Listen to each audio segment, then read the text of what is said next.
Selamun aleyküm. Saat mi? Evet. Bismillahirrahmanirrahim.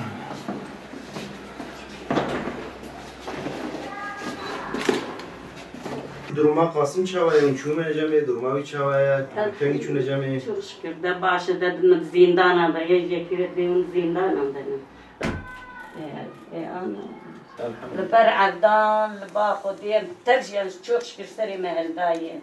Derki nema anne çoğula edid medar dar yanda vezirdi. Yani hem kadar en ev işkence değil hem dibine. Yani hem ev ceza kırın hem şey bu ceza. Veci ceza. Veci ceza. Veci ceza. Ne cezayı ne işkenceye. Hakimi ve savcı ve tevcinu hatına girtin.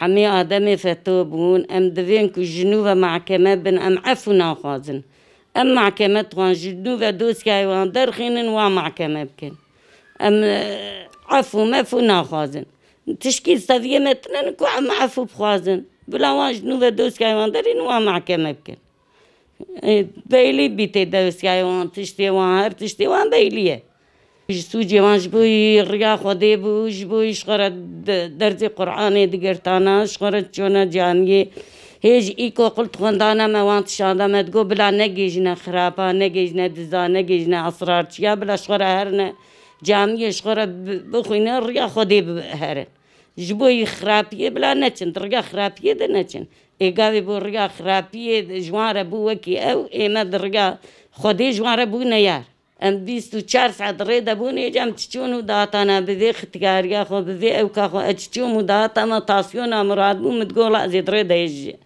ازي بمره ne işkenceye? Evet, ziyaretimizin amacı Şura Der Yönetim Kurulu olarak 28 Şubat ve FETÖ mağdurlarına destek amacını taşıyor. Bildiğiniz gibi 20-25 yıldır İslami kesime adeta darbe yapan FETÖ fesat şebekesi bugün Amerika gizli istihbaratıyla ortaklaşa çalıştığı gün yüzüne çıkmıştır. 1990 yılından bu yana Rabbimiz Allah'tır dedikleri için ve de İslam'ı kendi hayatlarında yaşamaya çalıştıkları için bir sürü Müslüman camilerden toplatılarak çeşitli komplo ve kumpaslarla işkencelerden geçirilerek cezaevlerine atılmışlardır. Bu polisler ibadet aşkıyla bu insanlara, bu gençlere işkenceler etmiş. Aynı şekilde o hakime savcılarla ibadet aşkıyla adeta onları cezaevlerine tıkamışlardır. Görüyorsunuz annemizi. Görüyorsunuz. 23 yıldır oğlu cezaevinde.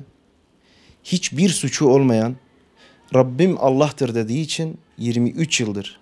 Sadece bunlar cezalandırılmamış. Aileleri de cezalandırılmış. Yani bunlar, biz 25 yıldır bunların bu mağduriyetini yaşayan insanlar olarak, camia olarak biz bunların kumpaslarıyla karşı karşıya kaldık. Bunların oyunlarıyla adeta karşı karşıya kaldık. Şimdiye kadar hükümet yani bunları belki bizim kadar bilmiyordu. Biz bunları biliyorduk. Yalnız hükümet de bugün aynı mağduriyeti yaşıyor. Bunların mağdurları, tabiri caizse hükümet de bunların mağduru olmuş. Dolayısıyla biz diyoruz bu verilen cezalar talimatla verilen cezalardır. Örgüt adına işlenmiş, örgüt adına verilen kararlardır. Pensilvanya'dan bunun talimatı alınarak bu insanlar işkencelerden geçirilmiş, cezaevlerine atılmışlardır. Dolayısıyla bu bir şahsın ferdi olarak yaşamış olduğu bir suç değildir. Bu örgütsel bir suçtur ve yok hükmünde olması lazımdır. Bu kararlar biz diyoruz ki yok hükmünde olmalıdır. Buradan hükümete bir çağrımızdır. Yetkililere, bütün yetkililere kimin elinden ne geliyorsa onlara bir çağrımızdır. Gelin bu mağduriyetleri giderin. Mazlumların ahını almayın. Zalimin bu zulmünü ortadan kaldırın. Aksi takdirde Allah'ın ateşi size de dokunur. Bugün FETÖ'nün zulmü 17-25 Aralık ve 15 Temmuz'da zirve yaptı.